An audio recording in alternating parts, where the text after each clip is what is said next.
지난 주일은 부활주일이었지요. 예수님께서 우리의 죄를 대신해서 십자가에 못 박혀 죽으시고 장사되셨다가 사흘 만에 다시 부활하셨습니다. 그리고 그 부활하신 예수님이 이 세상에 40일간 사셨어요. 40일간 사시고 하늘로 올라가셨습니다.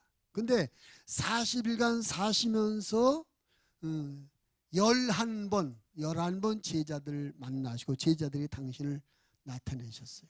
오늘 본문의 말씀은 그 11번 나타난 중에 3번째 나타나신 모습입니다. 부활하신 예수님이 제일 첫 번째 제자들을 만나신 것은 부활하신 그날 저녁이죠. 그날 저녁에 예수님께서 제자들을 찾아가셨고, 제자들은 무서워서 문을 꽁꽁 걸어잠그고 있었는데 예수님이 거기를 찾아가셔서 너에게 평가 있을지어다 하고 그들에게 당신의 부활하심을 보여줬습니다. 그것이 첫 번째 보여주신 것이고, 두 번째는 그 일로부터 8일이 지난 여드레 뒤에 다시 그곳을 찾아갔었어요. 그 이유는 지난번 첫 번째 갈 때 그 자리에 도마가 없었습니다. 근데 도마가 제자들이 야 어디 갔다 왔어? 조금 전에 부활하신 예수님이 왔다 가셨어 말할 때 도마가 믿지 못하죠. 거짓말하지 마, 너희들 나 놀리는 거지. 예수님 죽어서 엊그제 무덤에 장사 지내는 거 봤는데 살아오기는 어떻게 살아와? 거짓말하지 마.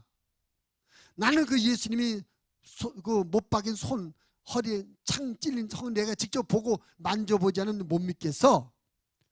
그게 믿지 못한다고 할 때 두 번째 여드레 만에 오셔서 예수님께서 도마야 이리 와라, 이 손 한번 만져봐라, 허리도 한번 손 넣어봐라, 그래 네가 믿는 자가 되라라고 권면하셨죠. 그게 두 번째. 그리고 세 번째는 오늘 이제 디베랴 바닷가 이야기입니다. 디베랴 바닷가.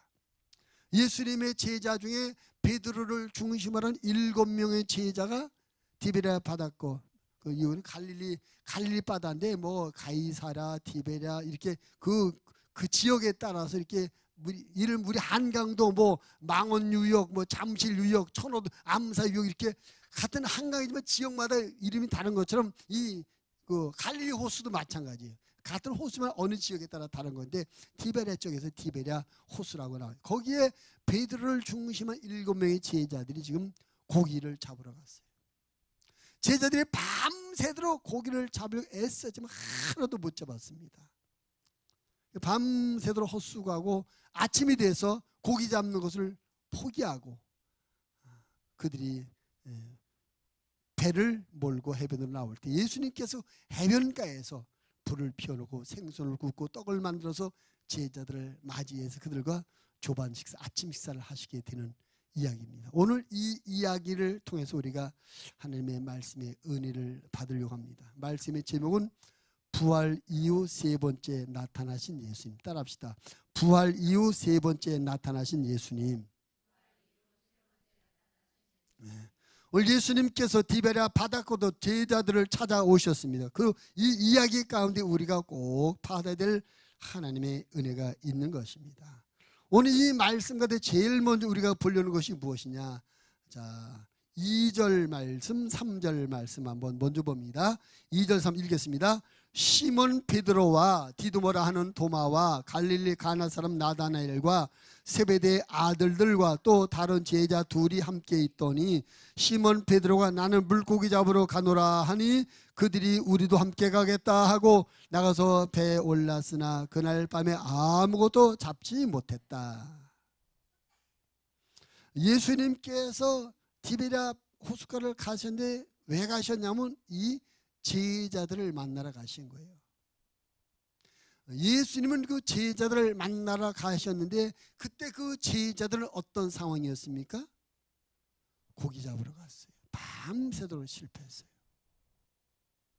우리가 여기서 제일 먼저 생각하는 건 뭐냐면, 자, 예수님이 찾아가신 그 제자들, 예수님이 만나러 찾아가는 그 제자들의 모습, 그들은 지난 3년 동안 자기들의 인생을 예수님에게 걸고 예수님의 제자로서 살아온 사람들입니다. 내가 예수님의 제자로서 남은 생애를 살겠다 다짐하고 작정하고 왔던 사람들이에요.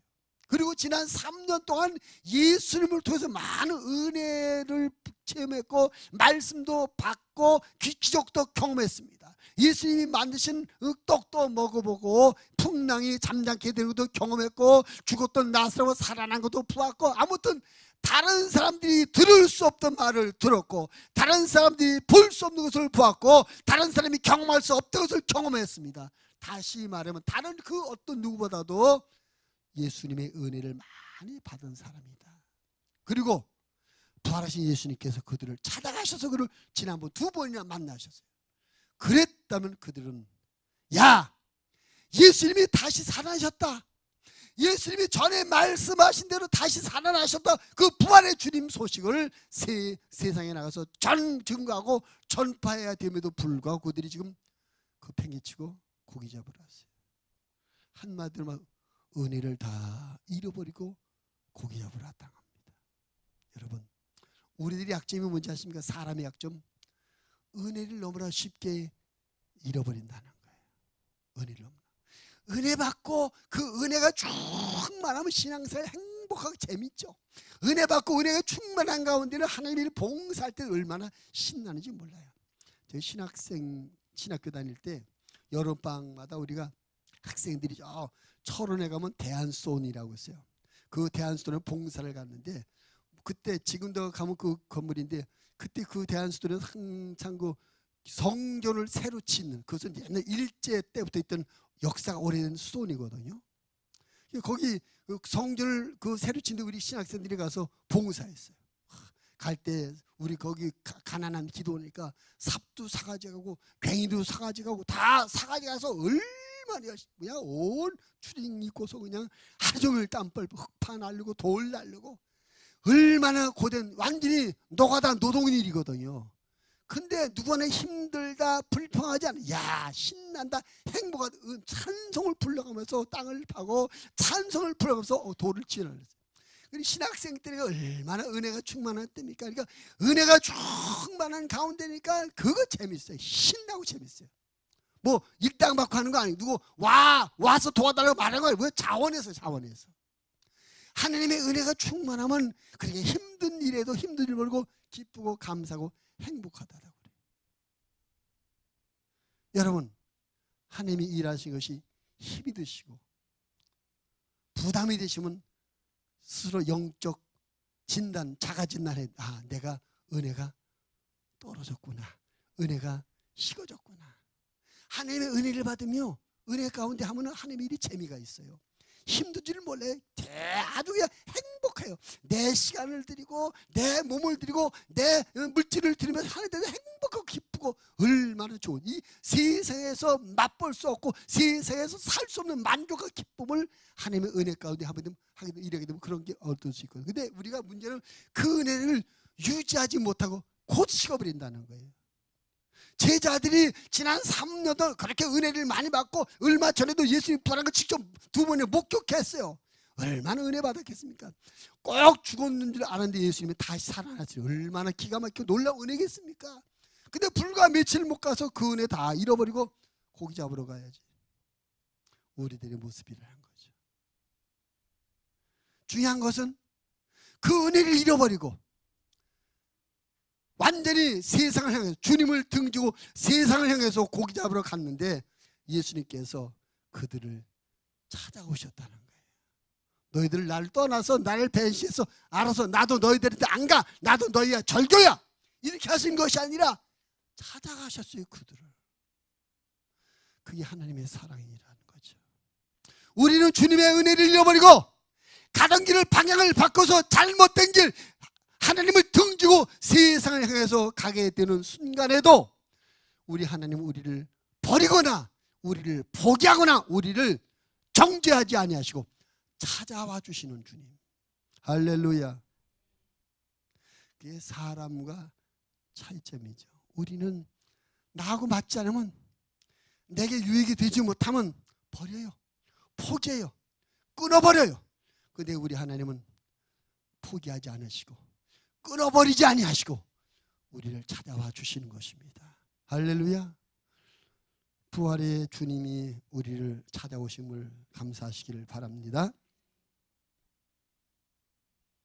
그러면서 우리는 다시 한번 나는 지금 주의 은혜 안에서 신앙생활을 하고 있는가?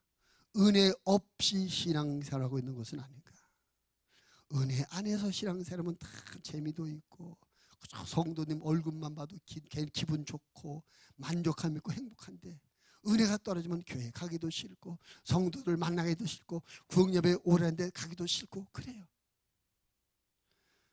하나님께서 우리를 사랑하시는데 우리가 은혜가 충만할 때뿐만 아니라 우리가 은혜가 떨어서 우리가 방황하고 잘못된 길을 가고 여러 가지 넘어지고 자빠지는 그런 순간에도 우리를 포기하지 않고 찾아와 주는 그런 주님인 걸 믿으시고 그 주님의 손길을 붙잡으시기를 바랍니다. 요나라는 사람들이 하나님의 선자였습니다. 하나님께서 그에게 너는 니느웨로 가서 하나님의 말씀을 증언하라 했지만 그가 니느웨로 가지 않고 다시스로 가는 엉뚱한 데 반대 방향으로 갑니다. 하나님의 말씀을 불순종하고 가는 거예요. 하나님께서 그를 포기하지 않으십니다. 그가 가는 항로에 풍랑을 일으켜서 배가 못 나가게 만들고 그 뱃사람들이 도대체 왜 이런 일이 났을까? 제비뽑기에 봤더니 요나가 딱 걸렸고 요나를 바다에 던지게 됩니다. 하나님께서 바다에 던져진 요나를 큰 물고기를 보내가지고 그를 삼키고 니느웨 해변가에 그를 토해놓게 해서 반강제로 니느웨에서 하나님의 말씀을 전하게 하십니다. 그렇습니다. 때로 우리가 요나처럼 하나님이 가라는 길이 아닌 정반대 길로 갈 경우가 있어요. 하나님의 말씀대로 하지 못하고 내 뜻대로 고집하며 갈 때가 있습니다. 그럴지라도 하나님께서 우리를 포기하지 않고 다시 붙잡아다가 우리가 가야 할 길로 가게 하시는 하나님, 아마 우리 중에도 그런 사람이 있으리라 믿습니다. 할렐루야. 오늘 이 말씀을 통해서 제일 먼저 우리는 나를 결코 포기하지 않으시는 하나님을 여러분 마음에 다시 한번 새기시는 시간 되기를 주님의 이름으로 부탁을 드립니다. 아멘. 옆 사람 기도합시다. 하나님은 결코 당신을 포기하지 않으십니다.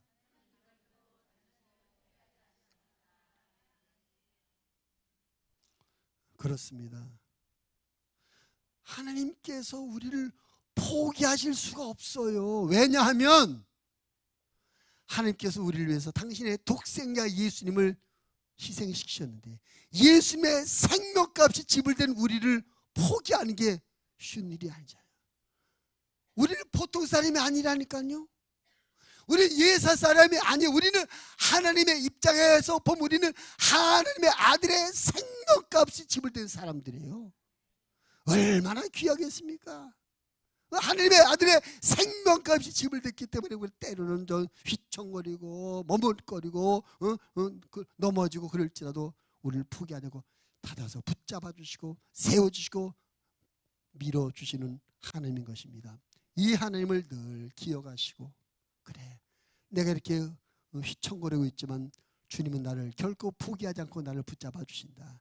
내가 이렇게 세상에서 방황하고 헤매고 있지만 결코 하나님 나를 포기하지 않으시고 나를 찾아와 주시고 나를 잡아주신다. 이 믿음과 소망을 갖고 승리하시기를 주님의 이름으로 부탁을 드립니다.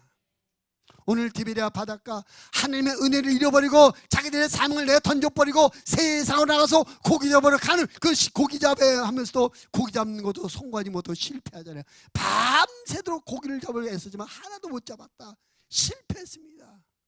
그런데 하나님께서 너희가 실패했다고 조롱하는 것도 아니고 너가 실패했다고 던져버리는 것도 아니고 끌어버리는 것도 아니고 찾아오셔서 그들을 만나주고 다시 샘을 공급해 주셨습니다. 이 하나님이 오늘 나와 여러분을 기대하고 있습니다. 이 하나님이 오늘 나와 여러분을 붙잡아 주고 계십니다. 이 하나님 오늘 우리의 삶을 이끌어가고 계심을 믿으시기를 바랍니다. 여러분을 결코 포기하지 아니하시고 여러분을 잡으시고 여러분을 인도하시는 그 하나님을 바라보고 그 하나님의 인도하심을 따라가시는 저와 여러분 되어지기를 주님의 이름으로 부탁을 드립니다. 할렐루야. 은혜를 잃어버린 제자들을 찾아가시는 예수님의 모습은 나를 찾아오시는 예수님의 모습이다. 실패한 그들을 찾아가셔서 실패를 회복하게 하신 하나님의 은혜가 나와 여러분에도 있게 되기를 바랍니다. 제자들이 밤새도록 그물을 내잡고 고기를 못 잡았어요. 밤새도록 실패했습니다. 밤새도록 실패했는데 예수님께서 그들을 너 실패자구나 조롱하지 않습니다. 세상에서 우리가 실패할 때 얼마나 조롱합니까? 세상 사람 우리가 실패했을 때 우리를 깔보고 얕보고 우습게 여기고 우리를 무시해요. 그러나 하나님은 결코 우리가 실패했을지라도 우리가 망했을지라도 우리를 깔보거나 무시하지 않으시는 걸 믿으시길 바랍니다. 옆 사람에게 한 번 더 여기 이야기합시다. 하나님은 당신을 소중히 여기십니다. 이어서 그러므로 당신도 당신 자신을 소중히 여기시기 바랍니다. 우리가 가끔 잘못하는 게 뭐냐 하면 하나님은 나를 귀하게 여기시는데 하나님 나를 소중히 여기는데 내가 나 자신에 대해서 함부로 한단 말이에요. 내가 나 자신을 무시한단 말이에요. 아니에요. 우리는 무시당할 존재 아닙니다. 우리는 하나님의 귀한 자녀입니다. 우리 안에 하나님의 성령이 거하십니다. 우리는 예수를 영접함으로 말미암아 하나님의 자녀가 되었습니다. 할렐루야. 얼마나 귀하신 존재들이에요. 우리가 상황과 현실과 어떤 물질적인 여건 때문에 자꾸 자기를 비하하고 자꾸 자기를 자신을 그 평가절하하는데 그런 것이 평가 기준이 아닙니다. 사람이 어떻게 보느냐, 세상이 어떻게 보느냐, 그게 중요한 것이 아닙니다. 하나님이 나를 어떻게 보시느냐 이게 중요해요. 하나님 우리를 귀하게 여기십니다. 소중히 여기십니다. 하나님의 아들로 보십니다. 바울은 우리가 예수 그리스도로 말미암아 우리가 양자의 영을 받았다. 우리가 하나님의 자녀라고 말하잖아요. 하나님의 자녀. 나는 하나님의 자녀입니다. 아멘. 여러분, 우리가 예수님을 영접하여 하나님의 자녀가 되었기 때문에 우리가 아무리 실패했고 아무리 세상에서 볼 때 우스운 존재가 되었을지라도 우리 아버지는 자녀는 우리를 결코 포기하지 않으시는 거예요. 여러분, 자녀들이 공부 못하다고 너 내 자식 아니야 내칩니까? 자녀들이 인생이 실패로 너 내 자식 아니야 관계 끊어냅니까? 아니잖아요. 자녀들이 안 됐을 때, 힘들 때, 실패했을 때 우리는 더 가까이 하고 더 사랑하지 않습니까? 하나님 아버지가 우리를 그렇게 하시는 거예요. 할렐루야. 그러므로 세상에 하는 소리에 여러분 마음을 뺏기지 마십시오. 사람들이 지적하는 그 지적에 여러분 약화되지 마시기 바랍니다. 세상과 사람을 그렇게 말할지라도 하나님은 나는 내 아버지요 너는 내 자녀다. 내가 너를 귀하게 여기노라 말씀하시는 것입니다. 내가 너를 결코 포기하지 않겠노라 말씀하시는 것입니다. 오늘 하나님께서 디베랴 바다, 예수님께서 디베랴 바다 은혜를 잃어버린 사람들을, 실패한 사람들을 찾아가셨습니다. 그 하나님이 우리를 결코 포기하지 아니하시고 그 하나님 우리를 시시로 찾아와 주시고 그 하나님께 우리를 귀하게 여겨주시는 걸 믿으시기를 바랍니다. 할렐루야. 그 다음에 오늘 말씀이 주는 두 번째 교훈은 뭐냐면은, 자, 제자들이 밤새도록 그물을 내는데 고기를 못 잡았어요. 예수님께서 자 4절 5절 말씀 한번 봅니다. 4절 5절 6절 읽겠습니다. 시작. 날이 새어 갈 때에 예수께서 바닷가에 서셨으나 제자들이 예수인 줄 알지 못하느니라. 예수께서 이르시되 얘들아 너희에게 고기가 있느냐? 대답하되 없나이다. 이르되 그물을 배 오른편에 던지라 그러면 잡으리라 하시니 이에 던졌더니 물고기가 많아 그물을 둘 수 없더라. 예수님께서 그 제자들을 찾아가셨을 때 제자들은 밤새도록 헛구물질 하느라고 실패와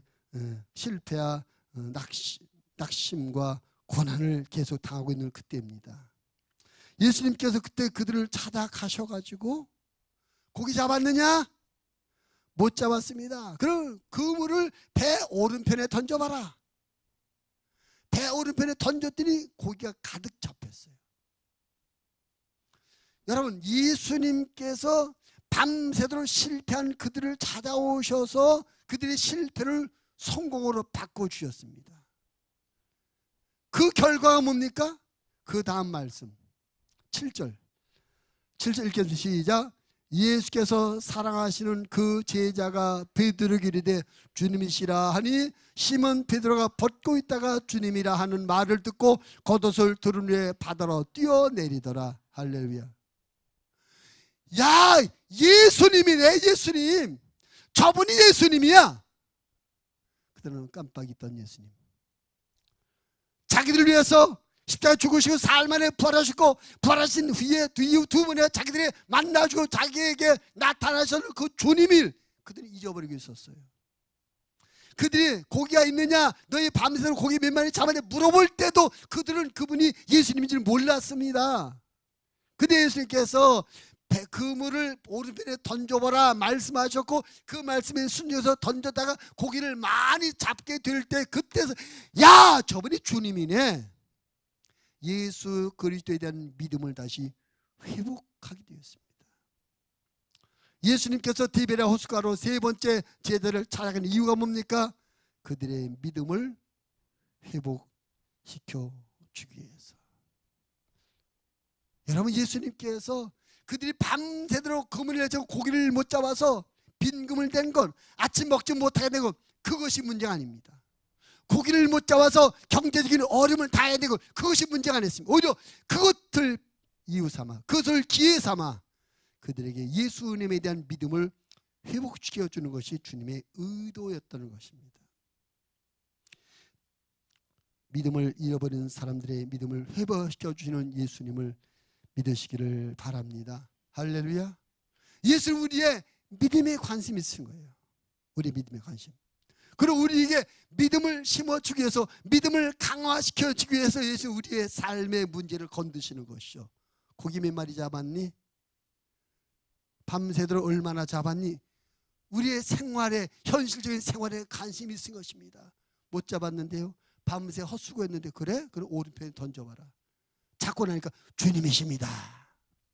예수님께서 우리의 삶에 당신의 손을 대셔서 문제들이 풀려지며 해결되게 하십니다. 병든 몸을 고쳐주시고 안 되던 일이 되도록 해주시고 깨졌던 것 회복되게 만들어주고 무너졌던 것이 다시 세워지게 만들어주며 그런 과정, 그런 경험을 통해서 예수님에 대한 믿음을 다시 회복해 주시는 것입니다. 할렐루야. 그렇습니다. 우리 하나님은 나와 여러분의 믿음에 관심이 있습니다. 그래서 우리가 믿음이 약해질 때, 믿음이 떨어질 때, 믿음이 주저앉을 때 주님이 우리를 아주 안타까운 마음으로 쳐다보시면서 우리의 삶을 건드셔요. 그리고 그 건드는 그것을 통해 우리에게 주님이십니다라고 주님에 대한 고백을 하도록 만들어 주는 것입니다. 여기서 중요한 건 뭡니까? 왜 우리의 믿음이 떨어지고 왜 은혜가 떨어지는 걸까? 주님을 경험하지 못하니까. 근데 언제든지 우리가 주님을 경험하게 되면 은혜가 회복되고 믿음이 회복되어지게 되는 것이죠. 그래서 우리 예수님께서 우리에게 떨어진 믿음을 회복시켜주며 떨어진 은혜를 회복시켜주기 위해서 우리에게 말씀하시는 겁니다. 배 오른편에 그물을 던져라 말씀하시는 거예요. 따라합시다. 배 오른편에 그물을 던져라. 여러분, 이 말씀은 사실 고기 잡는 어부들이 이해하지 못하는, 따라갈 수 없는 말씀이거든요. 지금은 시간적으로 배 그물 내리는 시간이, 내렸던 그물을 걷어올리고 정리하는 시간입니다. 지금 아침에 해가 뜨게 되면 고기를 못 잡는 거예요. 그래서 그 갈릴리 바다에서 이 고기 잡이로 평생을 살았던 제자들의 생각에는 지금 그물 내리는 시간이 아닌데, 지금은 내렸던 그물도 정리해서 집으로 돌아가는 시간인데 왜 내리라고 하지? 이런 의문을 가질 수 있었어요. 이런 이의 제기를 할 수 있었어요. 그러나 그 제자들은 아무 소리 하지 않고 자기들의 경험이나 자기들의 지식이나 갈릴리 바다에서 고기 잡는 노하우를 그 기준해서, 예수님 지금 그물 내리는 시간 아닙니다. 모르는 말씀하지 마세요. 이 갈릴리 바다에서 고기 잡는 우리가 예수님보다도 잘 알아요. 그러니까 여러 절에 마시고 그냥 정리하고 가겠습니다. 이러고 고집할 수도 있었을 텐데 그렇게 하지 않은 거예요. 배 오른편에 그물 내리라니까 아무 소리 안 듣고 그물을 내렸다가 주님의 기적을 경험하는 것입니다. 지금도 주님은 우리의 믿음을 회복시켜 주려고 이렇게 하라 저렇게 하라 말씀하십니다. 어떻게 보면 어떤 의미를 보면 오늘 증거된 이 말씀을 듣는 여러분 중에 누군가에게 이 말씀하시는 겁니다. 근데 우리가 내 생각, 내 경험, 내 고집, 내 계획을 계속 주장하다 보면 말씀을 따라가지 못해요. 순종하지 못해요. 순종하지 못하면 주님을 경험하지 못하고, 주님을 경험하지 못하면 믿음이 회복될 수 없는 것입니다.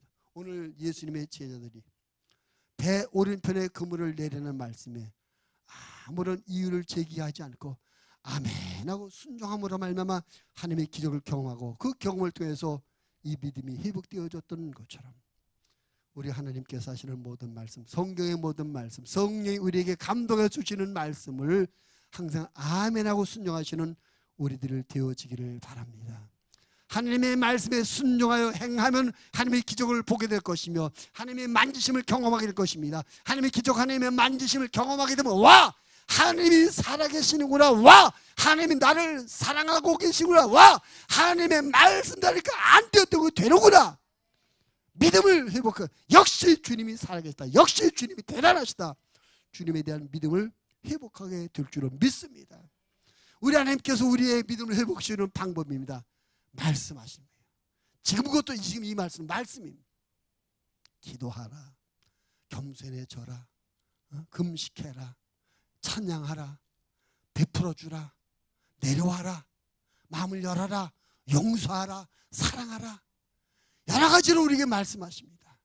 그때 그 상황 그 사람에게 가장 합당한 하나님의 방법으로 말씀하십니다. 때로는 증거들은 주의 종들을 통해서 증거는 하나님의 말씀을 통해서 말씀하시기도 하고, 또 우리가 성경을 읽을 때 말씀하기도 하고, 기도하고 묵상할 때 성령이 우리에게 성령의 감동하심으로 말씀하기도 하십니다. 어떤 방법으로든지 우리에게 말씀할 때 그 말씀을 내가 기준돼서 평가해 안 됩니다. 그거 틀렸고 그거는 안 되는 겁니다. 할 것이 아니라 언제 어떤 방법을 말씀하든지 아멘, 아멘, 아멘하고 순종을 행하면 그 뒷감당은 하나님이 해주십니다. 우리는 하나님의 기적을 경험하게 됩니다. 그러면 우리 믿음이 회복되어지게 되는 것이죠. 할렐루야. 하나님께서 여러분의 믿음을 회복시켜 주려고 하시는 그 음성을 잘 들으시고 그 음성을 믿음으로 순종하시기를 주의 이름으로 부탁을 드립니다. 그렇습니다. 주님과 주님의 말씀을 경험하면 믿음이 생길 수밖에 없죠. 야, 안 될 줄 알았는데 되네. 도저히 이해가 안 되는데 어떻게 이런 일이 됐지? 역시 주님은 우리의 생각과 우리의 계획 위에서 역사하시는 분이구나. 우리 주님 역시 하나님이시구나. 이 믿음을 갖게 될 줄을 믿습니다. 할렐루야. 세 번째로 제자를 찾아오신 예수님은 그들의 믿음을 회복시켜 주십니다. 말씀을 던져주셨고 그 말씀을 순종하여 기적을 경험하게 함으로 말미암아 믿음을 회복하도록 만들어 주셨습니다. 그 주님께서 지금 동일한 방법으로 나와 여러분의 믿음이 회복되어지길 원하십니다. 우리의 믿음을 회복시켜 주시려고 이렇게 저렇게 이런저런 말씀을 하고 계시는 것입니다.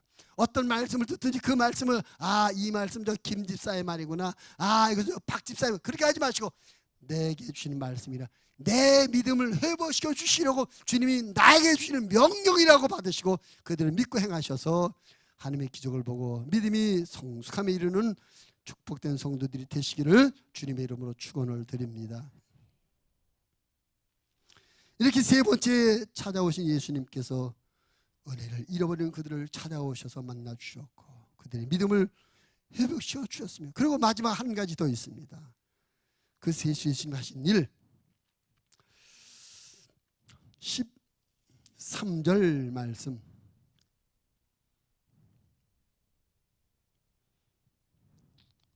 13절 14절 같이 읽겠습니다. 예수께서 가셔서 떡을 가져다가 그들에게 주시고 생선도 그와 같이 하시니라. 이것은 예수께서 죽은 자 가운데서 살아나신 후에 세 번째로 제자들에게 나타나신 것이라.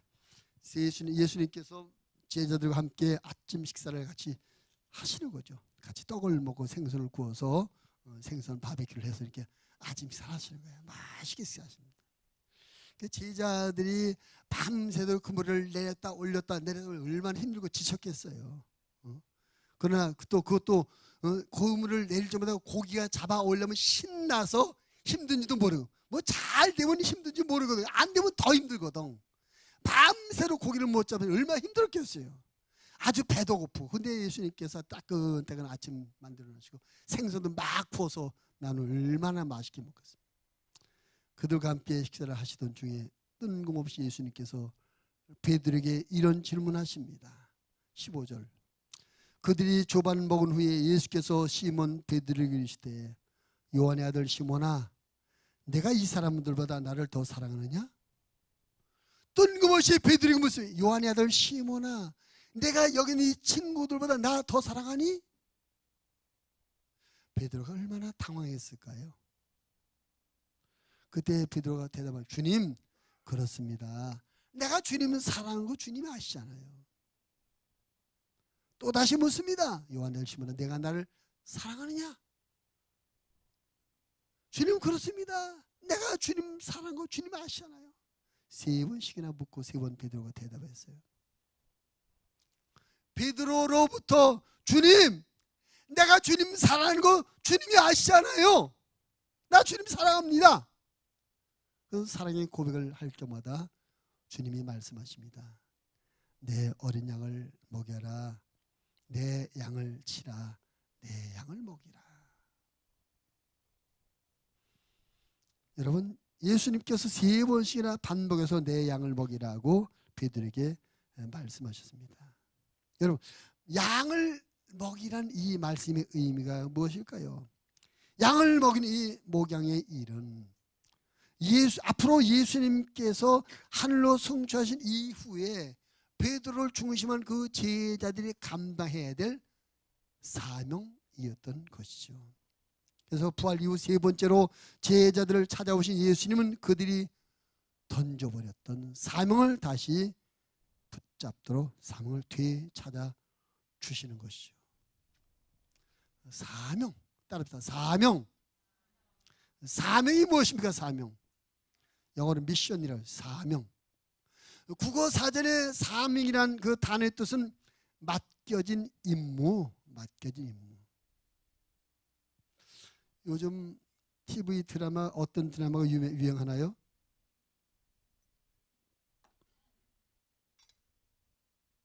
태양의 후예. 저도 봤어요. 무슨 얘기입니까? 그 얘기가. 에? 눈치가 없어요. 지금 내가 무슨 얘기하고 있어요? 사명 얘기잖아. 태양의 후예가 무슨 내용이에요? 국가에서 내리는 사명. 특수한 임무를 수행하는 사람들이잖아요. 목숨을 걸고 어디 가서 뭐 누구 구출해 와라, 목숨 걸고 구출하고 자기에게 주어진 맡겨진 임무를 위해서 목숨 걸고 가는 그런 사람들을 이야기하지 않습니까? 그건 안 보이고 송중기 멋진 모습만 보시나 보네. 송혜교하고 사랑하는 것만 보이시나 봐. 사명 얘기. 저는 그 영화를 그걸 보면서 물론 꾸며낸 이 얘기지만 나라의 명령, 아니면 위 상급 사령관의 명령 한마디에 목숨을 걸고 가지 않습니까? 우리가 하나님의 명령을 받고 그런 사명감을 갖고 수행하고 있나? 그 사람 나라의 명령, 어떠한 자기 지휘관의 명령 한마디에 목숨을 걸고 알지 못한 외국 가서 그냥 목숨 걸고 그렇게 사명을 수행하고 있는 우리는 천지를 만드신 전능하신 하나님의 명령, 대명령을 받아 그 사명을 수행할 그 명령을 수행할 때 그런 목숨을 내놓은 사명감을 갖고 하고 있나? 그런 생각을 자꾸 반문하게 되더라고요. 오늘 예수님께서 갈릴리 디베랴 바다에서 제자들을 만난 다음에 베드로가 던져버린 사명, 그 사명을 다시 내 양을 먹여라, 내 양을 먹이라고 다시 사명을 줍니다. 임무를 맡겨주는 것입니다. 임무를. 여러분, 무슨 일을 할 때에 그냥 하는 것하고 이것은 내가 안 하면 안 돼. 이것은 내가 목숨을 걸고라도 꼭 해야 돼. 사명의식을 갖고 일하는 것하고는 차이가 다르죠. 대충대충 시간대 의식으로 대충대충 하면은 그 일이 절대 결과가 좋게 나올 수가 없어요. 그러나 이것은 내가 반드시 꼭 이루어야 된다. 내 목숨을 잃는 한이 있더라도 이것을 꼭 이루어야 된다. 이런 사명감을 갖고 일하면 그 일이 잘 될 수밖에 없는 것이죠.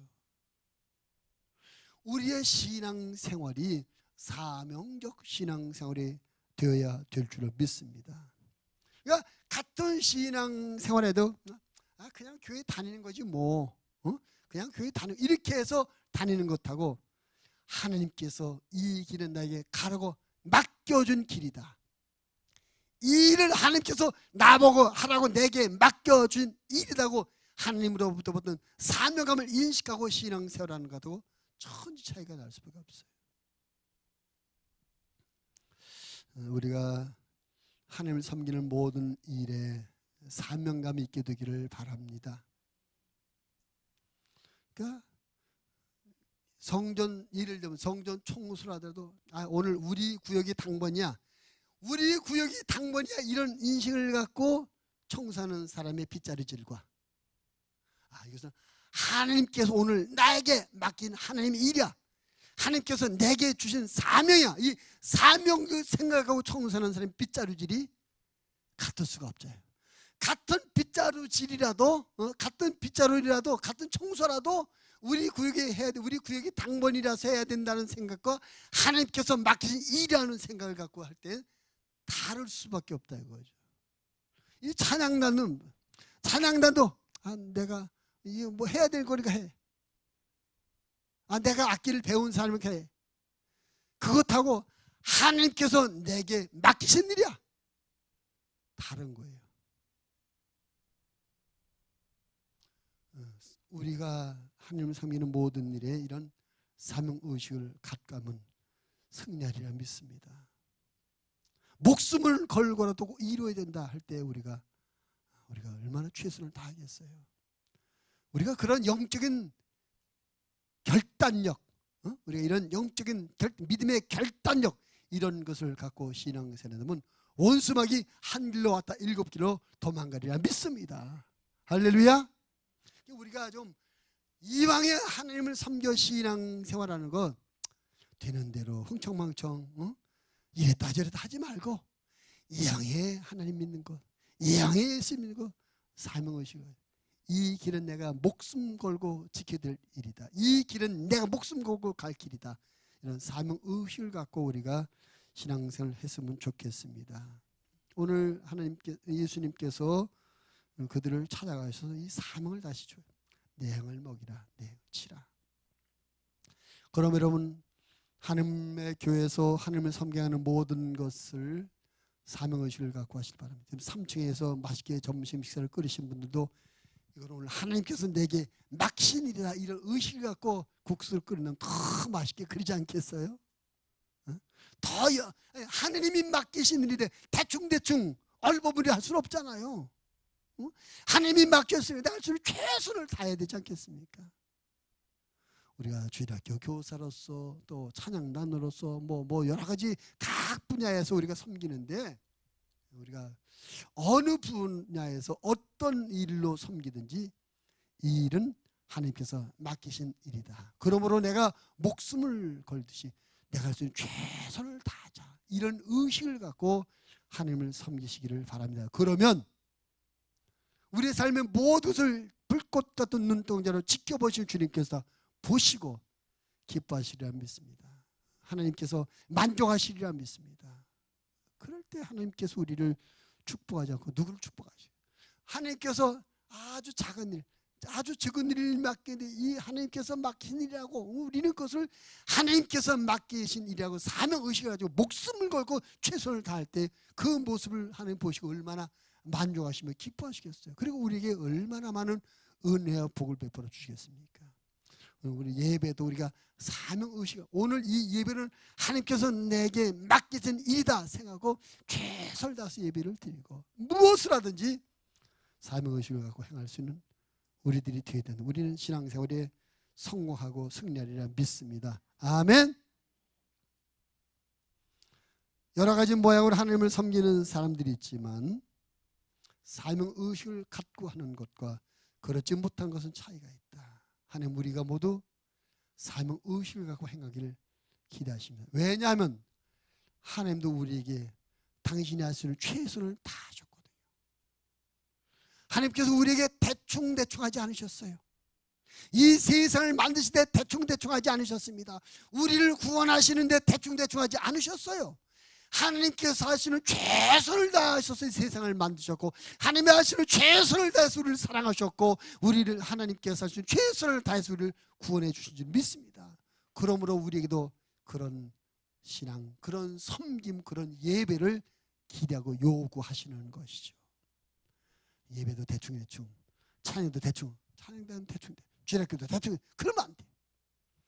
최선을 다해서 사명의식 갖고 하나님을 섬기기 위해서 우리의 섬김이 하나님을 만족시켜드리고 그러면 하나님의 은혜와 복이 있는 우리의 삶이 되어지기를 주님의 이름으로 부탁을 드립니다.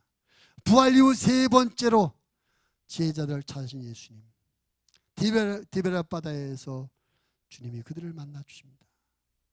그들은 은혜를 잃어버린 사람이었고 실패한 사람이었습니다. 그러나 주님께서 그들을 무시하거나 그들을 포기하지 않으시고 그들을 만나주시고 그들을 소중히 여겨주셨습니다. 믿음을 회복시켜주며 사명감을 다시 부여해 주셨습니다. 그런 은혜가 있었기에 예수님이 하늘로 승천하신 이후에 그들을 중심으로 해서 복음 전파가 일어나서 지금 온 세상에 주님의 복음이 선포된 줄로 믿습니다. 우리도 그 디베라 바닷가에서 주님을 만난 그 제자들처럼 다시 믿음을 회복하고 사명의식을 가지고 하나님을 섬겨서 하나님의 크신 축복과 능력 가운데 멋진 하나님의 사람으로 이 세상을 살아갈 수 있게 되기를 주님의 이름으로 부탁을 드립니다.